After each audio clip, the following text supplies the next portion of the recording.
इंदौर शहर में कोरोना महामारी के बाद अब ब्लैक फंगस के मरीजों की संख्या लगातार बढ़ती ही जा रही है। ब्लैक फंगस बीमारी के बढ़ते मरीजों की संख्या को देखते हुए प्रदेश सरकार ने इस बीमारी को महामारी घोषित कर दिया है। इंदौर में कई मरीज ऐसे भी सामने आ रहे हैं जिन्हें कोरोना बीमारी नहीं हुई लेकिन ब्लैक फंगस बीमारी से ग्रसित हो गए। इंदौर में करीब 8 मरीज ऐसे मिले हैं जिन्हें कोरोना बीमारी नहीं हुई लेकिन ब्लैक फंगस की वजह से वह ग्रसित है।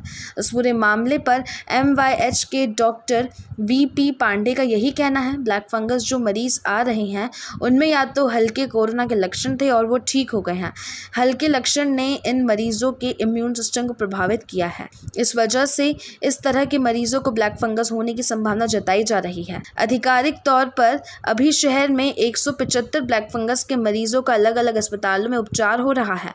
डॉक्टर पांडे के अनुसार ब्लैक फंगस के लक्षण अगर सामान्य व्यक्ति में भी नजर आ रहे हैं तो उन्हें नजरअंदाज ना करते हुए तुरंत ही डॉक्टर से सलाह लेकर इलाज शुरू कर देना चाहिए। सर, ब्लैक फंगस से किस तरह से बचा जा सकता है? वर्तमान में बात की जाए तो आपकी यूनिट में अस्पताल में कितने मरीज होंगे, क्या कहना है बीमारी को लेकर आपका?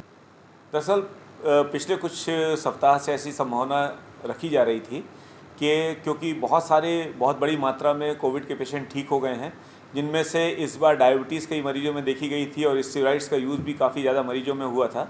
तो ऐसा सोचा जा रहा था कि इससे ब्लैक फंगस अर्थात म्यूकरमाइकोसिस की बीमारी, जो कि सामान्य रूप से वातावरण में उपलब्ध रहती है और एक व्यक्ति के शरीर को तभी प्रभावित करती है जब उसके शरीर की रोग प्रतिरोधक क्षमता कम हो गई हो, यह बढ़ सकती है।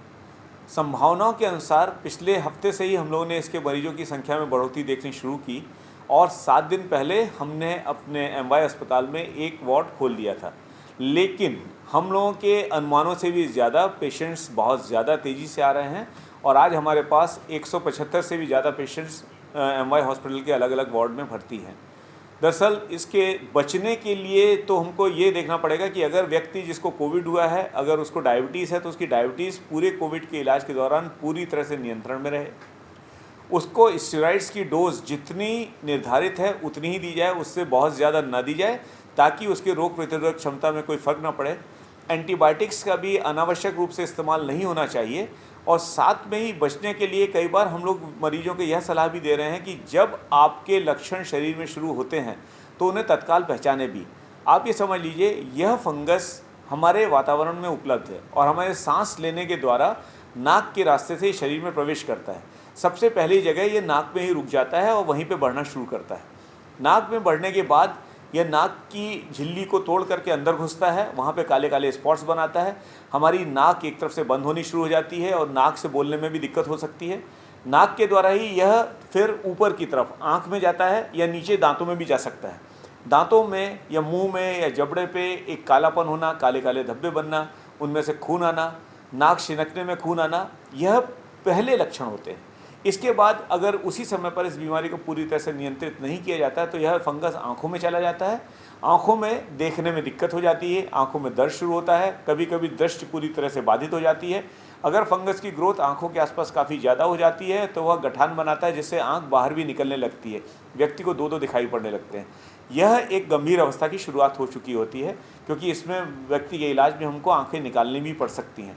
अंतिम अवस्था इसकी होती है जब इसमें मस्तिष्क को प्रभाव पड़ता है। मस्तिष्क के प्रभाव पड़ने पे मस्तिष्क में जाकर के यह बीमारी काफ़ी ज़्यादा तेज़ी से फैलती है, मेनिंजाइटिस कर सकती है, पूरे शरीर में इन्फेक्शन हो सकता है और अगर अनियंत्रित रही या सही तरीके से पूरा इलाज इसका नहीं किया गया, सर्जरी करके इस फंगस के भाग को नहीं निकाला गया, तो यह बीमारी हमारी कोविड की बीमारी से भी ज़्यादा घातक होकर के मृत्यु भी कर सकती है। लगभग 50% मरीजों में इसकी मृत्यु भी हो जाती है। जैसा कि हम अभी देख रहे हैं कि कुछ मरीज जो कि कोविड निगेटिव भी रहे हैं या कोविड उनको हुआ ही नहीं है, उनको याद भी नहीं कि उनको कोविड कभी हुआ था, उनमें भी यह देखने में आ रहा है। तो इनके बारे में हम बिल्कुल संशय ना रखें, हम म्यूकर की इलाज पूरी तरह से कराएं, कोविड की चिंता ना करें।